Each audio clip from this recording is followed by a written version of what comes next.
Ito na naman ang mainit na balita mula sa mundo ng politika. Isang may init na bangayan ang naganap sa Senado ngayong araw matapos magsagutan sina Senator Raffy Tulfo at Senator Chis Escudero sa gitna ng isang mainit na pagdinig. Nagugat umano ang tensyon sa isyu ng pagkakagamit ng pondo para sa mga proyektong lokal, naging meet siya ng matinding iringan sa pagitan ng dalawang mambabatas. Sa kalagitnaan ng sesyon, biglang uminit ang ulo ni Senator Tulfo matapos hamunin ng tanong ni Senator Escudero ang legalidad ng isang ini-endorso nitong proyekto. Sa sobrang galit, hindi napigilan ni Tulfo ang pagsigaw at pagbanta ng panununtok na agad namang pinigilan ng ilang kasamahan nila sa Senado. Umalingaw-ngaw sa loob ng planaryo ang palitan ng maanghang na salita dahilan upang itigil ang pansamantalaang pagdinig. Agad namang kumilos si Senate President para awatin ang gulo at muling ayusin ang talakayan. Ayon sa ilang staff ng Senado, hindi ang unang pagkakataon na nagtalo ang dalawa. Ngunit ngayon ay tila umabot na sa sukdulan ng tensyon. Hindi naman nagbigay ng payag si Escudero matapos ang insidente habang nanindigan si Tulfo sa kanyang naging reaksyon. Sa kabila ng gulong ito, umaasa ang taong bayan ng mga mambabatas ay magpapakita ng respeto sa isa't isa at mananatiling nakatuon sa tunay na layunin ng tungkulin ng kanilang tungkulin, ang pagsisilbi ang taong bayan. Para sa mas maraming updates, manatiling nakatuto. At yan nga ang mga balitang ating pagkakatutukan, at kung bago ka pa lamang sa aming channel ay huwag pa kakalimutang mag-like, share and subscribe para updated ka sa aming mga bagong balita dito sa Tatak Pinas.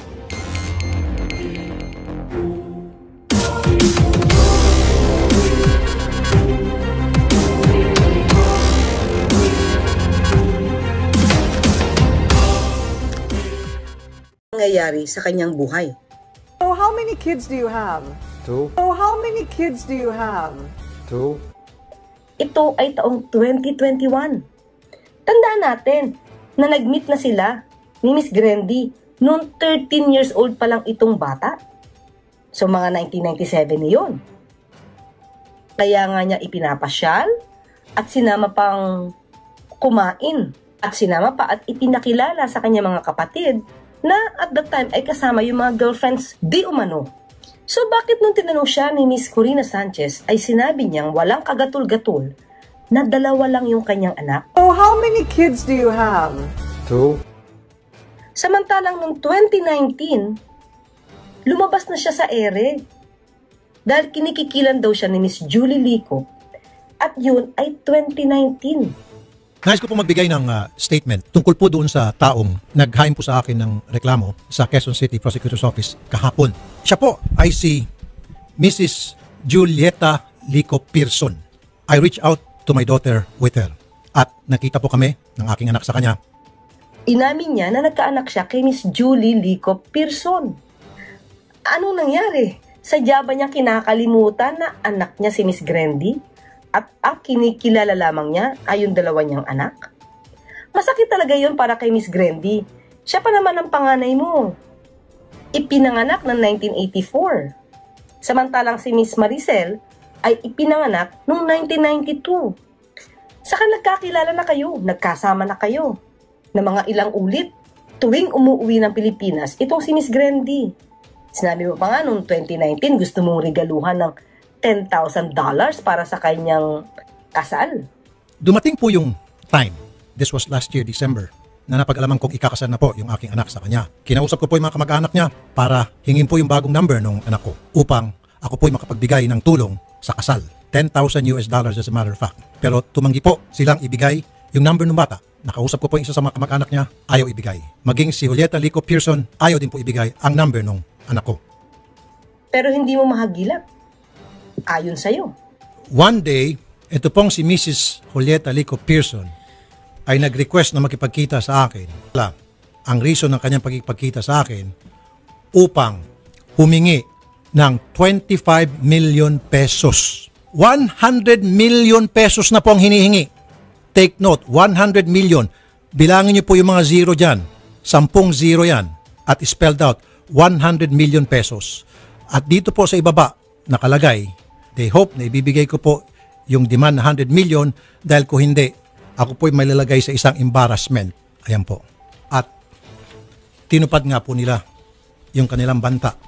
Sa mga tao na kilala po sa akin, lalo sa akin mga followers, hindi po ako madamot na tao. Pero, hindi po ako kumukonsinti sa anumang uri ng blackmail at extortion.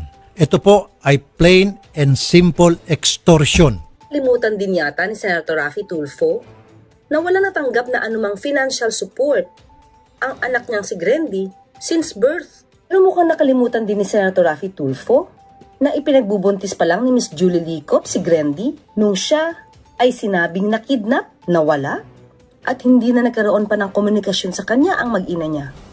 Yung pala, nasa US lang siya at doon nagtagal ng 13 years. Hindi rin siya ang nagpaaral sa bata, kundi tinustusan ito ng stepfather niyang si Mr. Joe Pearson.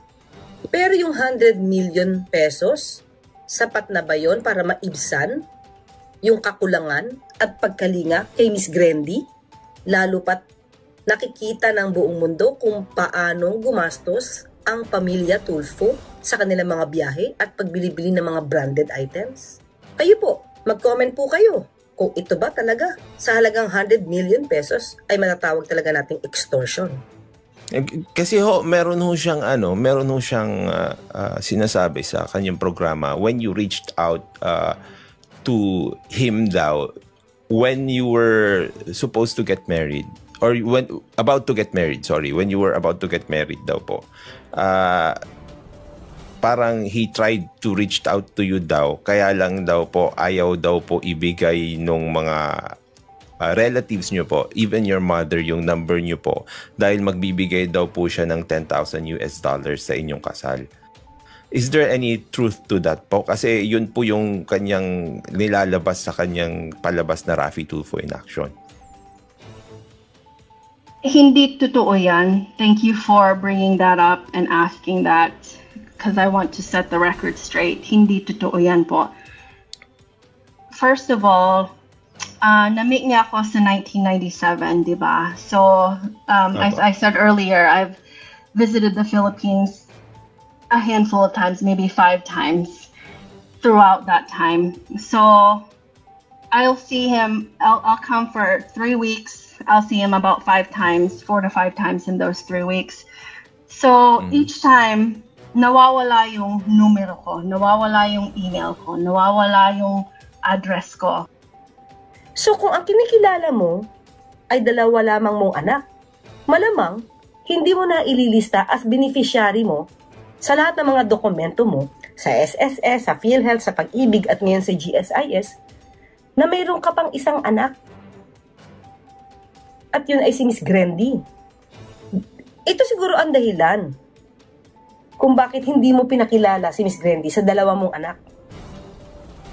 Okay. So, did you meet Jocelyn po in person? Opo, mga 2 beses. 2 beses? Pero Okay. hindi si Maricel o Ralph. Hindi si Maricel o kaya si Ralph? Opo. Inilihi mo ba sa kanila kung ano ang kaugnayan mo kay Miss Grendy? Tinanong ka kung anong klase kang ama. Ang sabi mo mapagmahal at caring. And what kind of dad are you? Oh, very loving, caring, and of course, palaging natataranta pag nababalitaan kong late na at wala pa sila sa bahay or hindi ko sila na-account kung nasaan yung kanilang whereabouts. Yeah. Ngayon, pinapakita ko sa mga anak ko na ito ako, kung kailangan niyo ako, ito ako, mahal po kayo. Pero taliwas ito sa naranasan ni Miss Grendy. Iba yung kanyang isinalaysay, iba yung kanyang naramdaman sa'yo bilang kanyang ama. It's a form of name calling. Ginagamit niyo po ba yung last name na Tulfo? Hindi, pinalitan ko na. Pinalitan niyo na. So, when you were in school, never niyo po ginamit yung last name na Tulfo. You were just using your mom's name. Oh, sorry. Nung sa Pilipinas ako hanggang sa US, ginamit kong Tulfo. So, pinalitan ko lang yung pangalan ko the last time I saw Raffy. So, the last time I saw Raffy, mga 2008 ata, pinalitan ko na yung pangalan ko. Bakit niyo ho pinalitan yung pangalan niyo?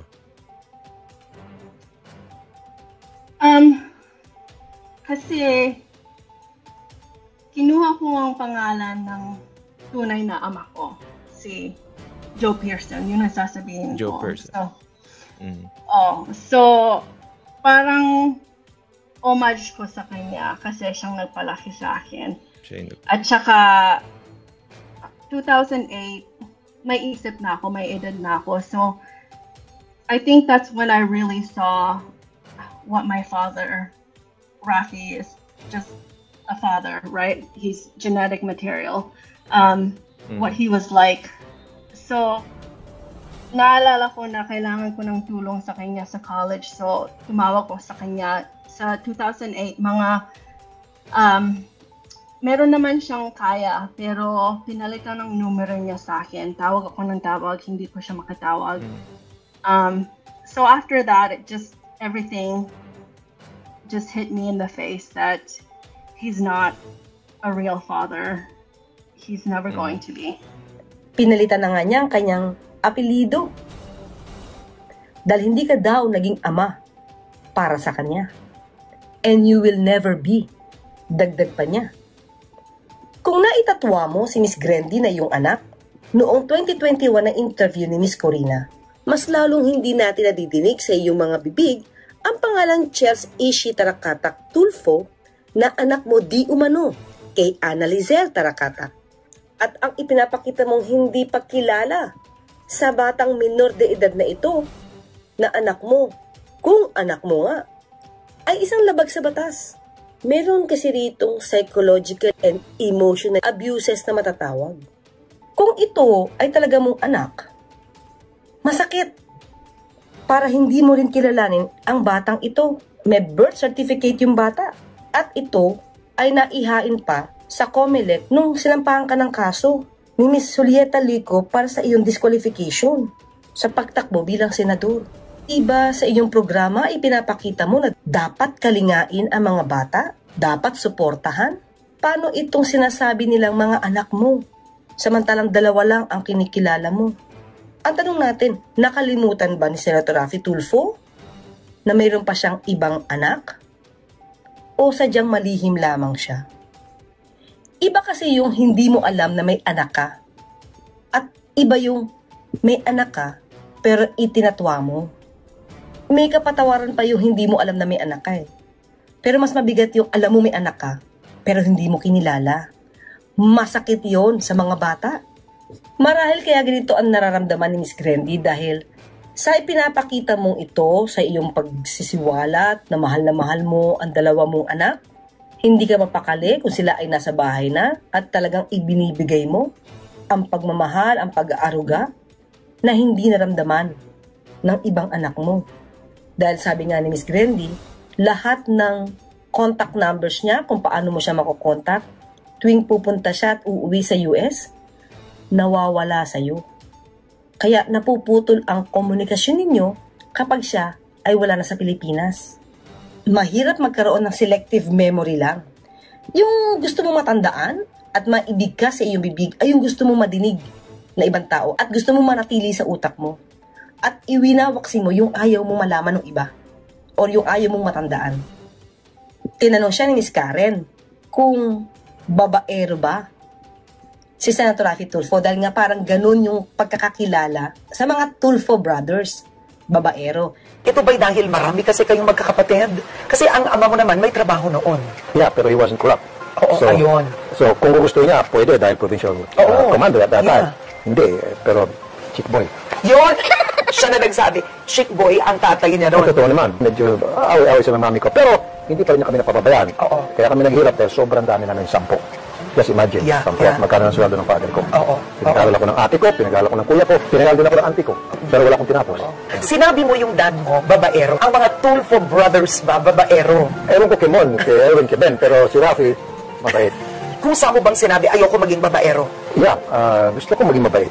Nakikita ko na minsan nagkakaroon silang debate and then kung minsan yung daddy ko hindi umuwi sa tamang oras so nag-aaway sila pero napapabay pa rin ng daddy ko yung mga needs.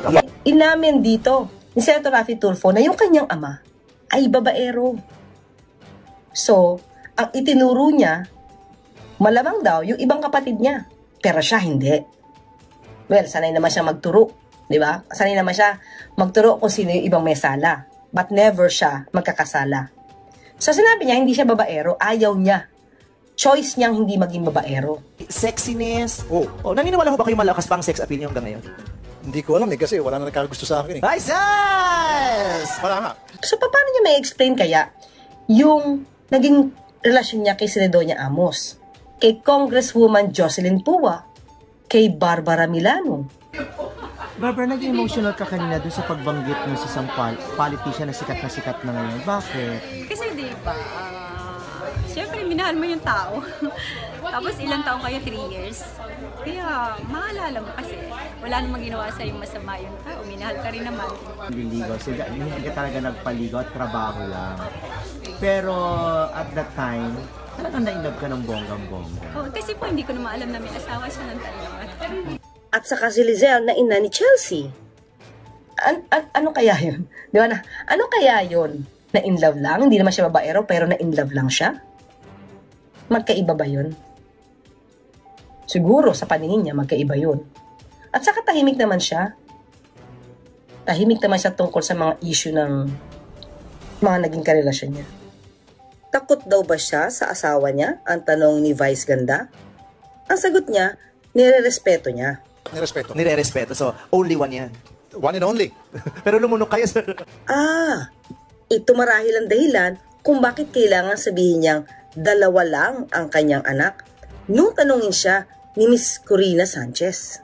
Kasi kung sasagutin niya si Miss Corina Sanchez ng 4 ang kanyang anak, samantalang 2 lang ang kanyang binabandera na anak niya kay Congresswoman Jocelyn Pua, baka tanungin siya ni Miss Corina kung sino pa yung 2.